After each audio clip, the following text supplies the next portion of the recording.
Good morning from Snake Mountain Boat Works on Thursday, January 18, 2018. Susan, the 1940 16-foot Lyman Yacht Tender, is faired, sealed, caulked, and ready for her first coat of Interlux 2000E barrier coat. Before we cover everything up, I'd give John a chance to talk us through how we got to this final stage. Well, after we put the keelson in it and got the keel fitted back in it, I continued with some Dutchmans and some pieces so that everything was nice and tight and fitted well.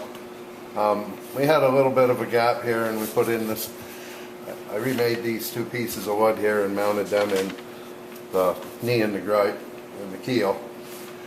Fixed all of that so that everything was nice and solid. Screwed this piece in first, epoxied it, put 5200 on the edges of it, 5200 in the seam, so these three pieces could still move a little bit as necessary. Then I faired it in with the epoxy thick cell, and then after that was hardened, I sanded it all in, and we put these two boards, these two planks in beside the keelson. We actually fitted everything in the old holes. Everything's back in where it was. We put clenched nails, we put screws along the keel, and then Mike and RJ put in the clenched nails in these two planks here, and they're screwed into the main frames. So everything is good and solid, 5200'd, sealed. It should be a nice tight bottom. Why don't you explain why we take so much 5200 out of these seams, John? Well, when we squeeze in a bead of 5200 along the seam, if you just kind of wipe it in, smudge it in there, it leaves a real thin bead along the edges of your thick bead.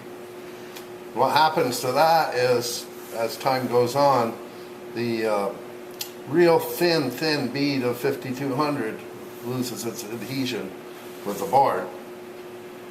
So what we do is we take the extra time and effort to take the 333.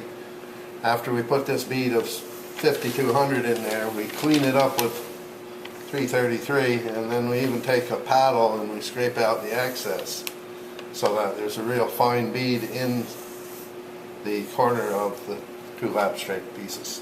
Yeah, we've seen several boats come in where people have tried to do this, and they've installed what I would say is a big cove with long tails especially on the upside, right, and that go to nothing.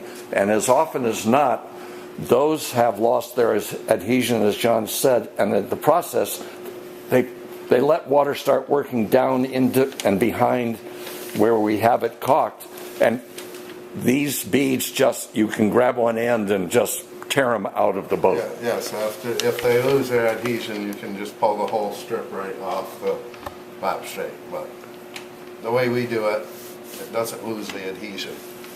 So. And we applied 3 applications of 3M Premium Marine Filler and sanded after each one, and then after the last one, John got out his beloved rubber block sander and sanding block, and by hand sanded every one of these strakes fair, so that we weren't taking a machine sander and cutting way in too far. I think at this point all of the strakes have received at least 4 coats of clear penetrating epoxy sealer.